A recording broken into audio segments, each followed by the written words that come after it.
भारत की अर्थव्यवस्था को लेकर कई तरह की चिंताएं समय समय पर आती रहती है। कभी रुपए गिर गया तो कभी विदेशी निवेशकों के द्वारा बिकवाली की जा रही है। लेकिन आज भारत की इकोनॉमी को लेकर एक जबरदस्त खबर आई है। हम आपको वीकेंड के दिन एक गुड न्यूज़ बताने जा रहे हैं, जिसका सरोकार आपकी इन्वेस्टमेंट और शेयर मार्केट में इन्वेस्टमेंट से जुड़ा हुआ है। अब क्या है पूरी खबर, हम आपको तफसील से बताते हैं। देश में एफडीआई तेजी से बढ़ रहा है, यानी इसका मतलब है कि विदेशी निवेशक भारत पर मेहरबान है।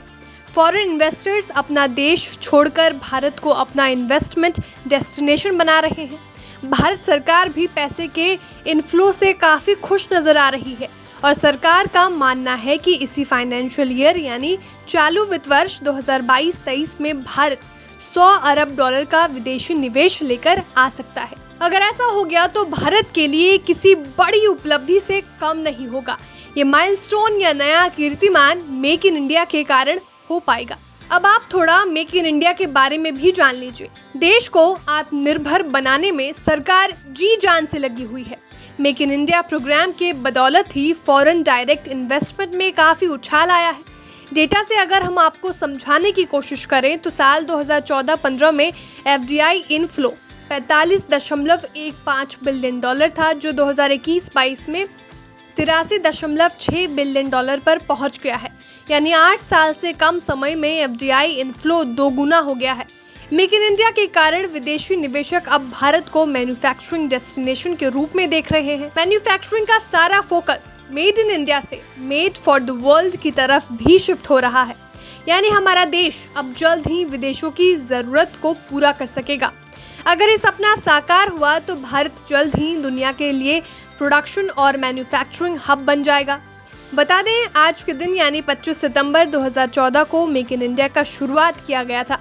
यानी आज मेक इन इंडिया पूरे 8 साल का हो गया है। अब जाते जाते एफडीआई के बारे में भी जान लीजिए। भारत में एफडीआई 2 तरीके से आता है, एक ऑटोमेटिक रूट और दूसरा गवर्नमेंट रूट। ऑटोमेटिक रूट में इन्वेस्टर्स को सरकार के द्वारा काफ़ी सहूलियत दी गई है। इसमें कागजी कार्रवाई या डॉक्यूमेंटेशन को कम या मिनिमम रखा गया है, जिससे निवेशकों को किसी भी तरह की परेशानी न झेलनी पड़ी। वहीं गवर्नमेंट रूट में निवेशकों को आरबीआई और भारत सरकार से परमिशन या कहे तो कागजी कार्रवाई या डॉक्यूमेंटेशन को पूरा करना पड़ता है।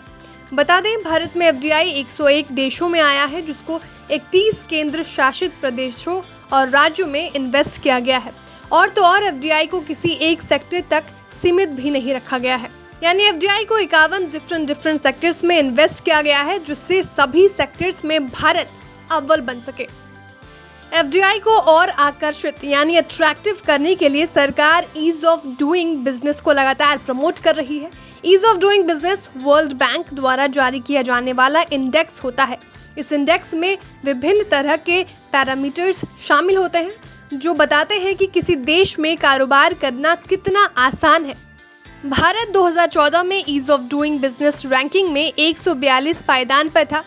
वहीं सरकार के द्वारा उदार और पारदर्शी नीति अपनाने, रेगुलेटरी कंप्लायंस कम करने, लागत घटाने और कारोबारी सुगमता बढ़ाने की वजह से भारत 2022 में ease of doing business ranking में 142 पायदान से 63 पायदान पर आ गया है। यानी भारत मात्र 8 सालों में 79 रैंकिंग की सुधार दिखा चुका है। अब देखना होगा कि भारत कितनी जल्दी 100 अरब डॉलर का आंकड़ा छूता है और सेंचुरी लगाता है। Bureau report, बिस्तक।